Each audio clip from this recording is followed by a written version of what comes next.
Good morning, Reed here, back at Orchestra Farm for a quick little walk around before I start my busy day today.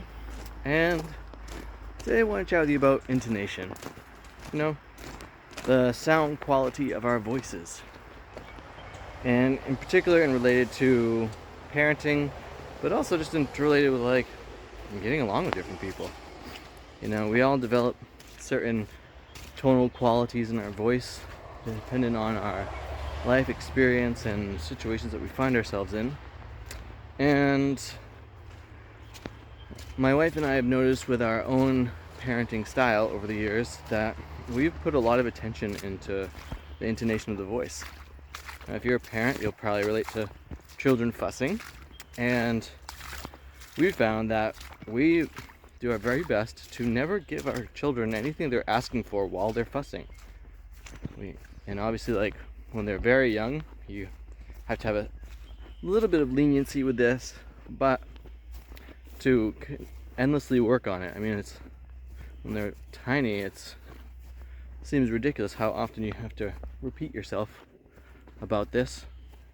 At the same time, when we don't, we notice that children will use whiny voices with other people, and it's just annoying as all heck. And then the question comes, how much are we noticing our own intonation? I mean, I for one did some theater back in school, and you realize that to relay different emotions, you take on these different voice sets. And the other piece being that when you're dealing with people in the world, they respond differently to different kinds of intonation.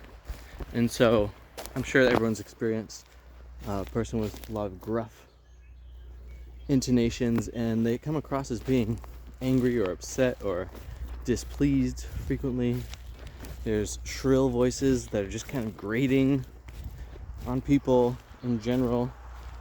And my ponderance is just it is both great to have a range of intonation and to be emotionally honest depending on the moment with people, and intonation can get a lot of that across. You can tell if someone's angry or sad or elated and a number of other things based on the intonation.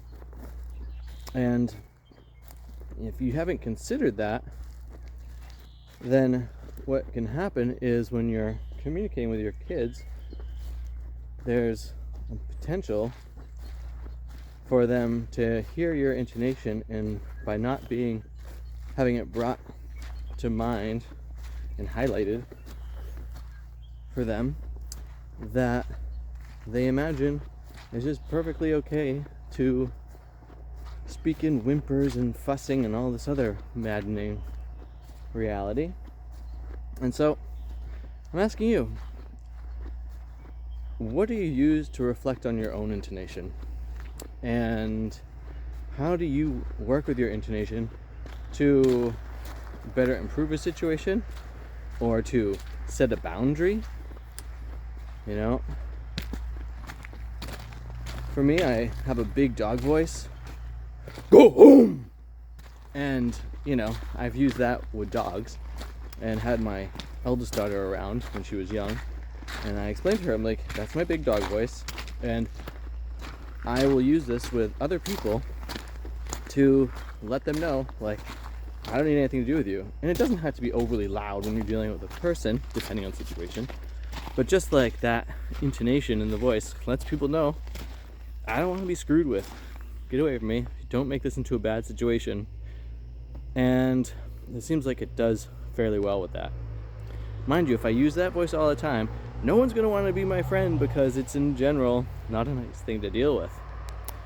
In that same way, I feel like we can really help our children and ourselves out by questioning our intonations and discovering how to speak to any given person depending on the moment.